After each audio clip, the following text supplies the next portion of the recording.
All right, we got our install video for Arctic Cat Yamaha tunnel brace, back bumper. Here's the bumper. Got our install hardware kit, a bunch of rivets and some stainless bolts. First thing we're gonna need to do is you're gonna want a way to raise the back of the machine up. So we'll start with that. If you can get a strap or some jack stands or something, and you're going to want to lift and have access to these rivets, so we can get three of these rivets out to install the new bumper. After you have a way to lift it and support the back end, we're going to have to remove the stock bumper, and it's a lot easier to take the snow flap off. If you got a couple guys, you can usually squish this in, but take out the rivets, take the snow flap off. These inner rivets that hold this back bumper on, hard to see here, but there's one there. There's quite a few. You need like a plastic screwdriver or a wedge or something, as these are going to want to spin as you drill them out from the inside.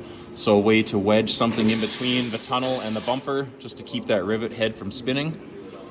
Start with getting all those rivets off each side, and then we'll move on to the huck rivets that we'll have to grind off from the inside of the tunnel after we take the bolts out and drop the skid down, lift the sled up so you can get in there to grind off these huck rivets.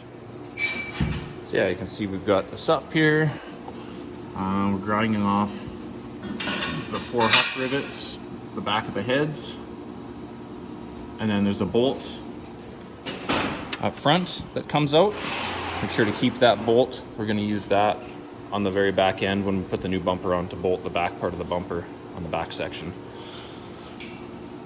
So get these all out on each side, and then we'll start drilling out, get all these rivets out, get this bumper off.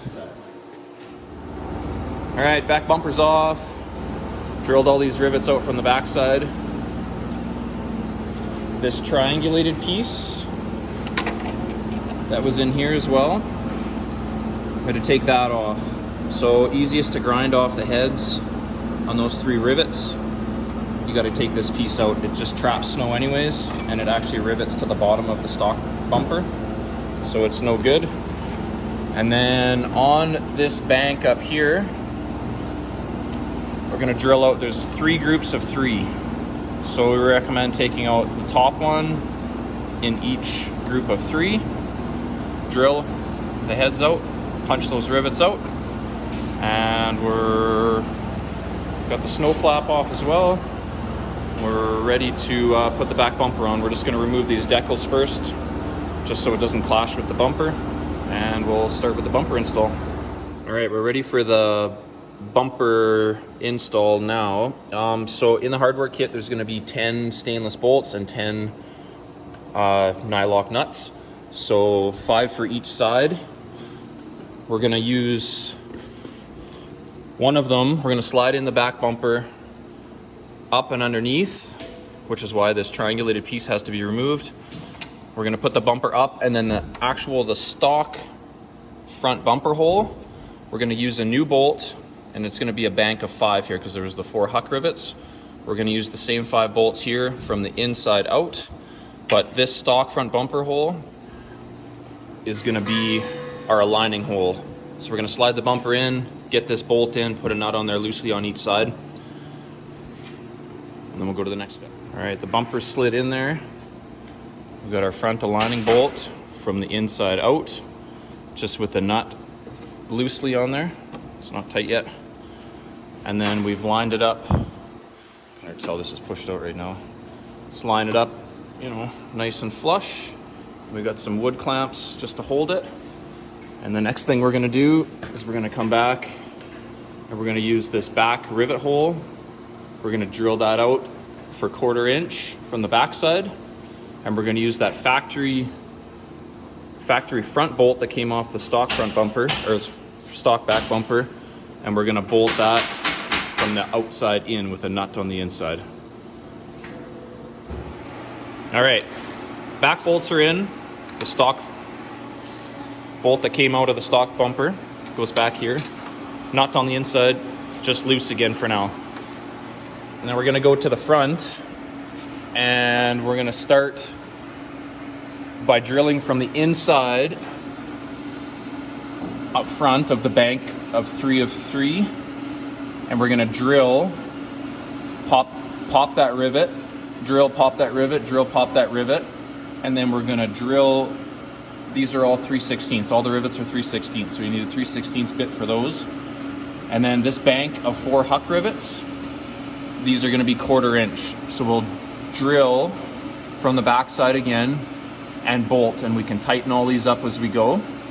And then we're gonna start with riveting from the outside front to back. Drill, pop a rivet, drill, pop a rivet, work our way front to back.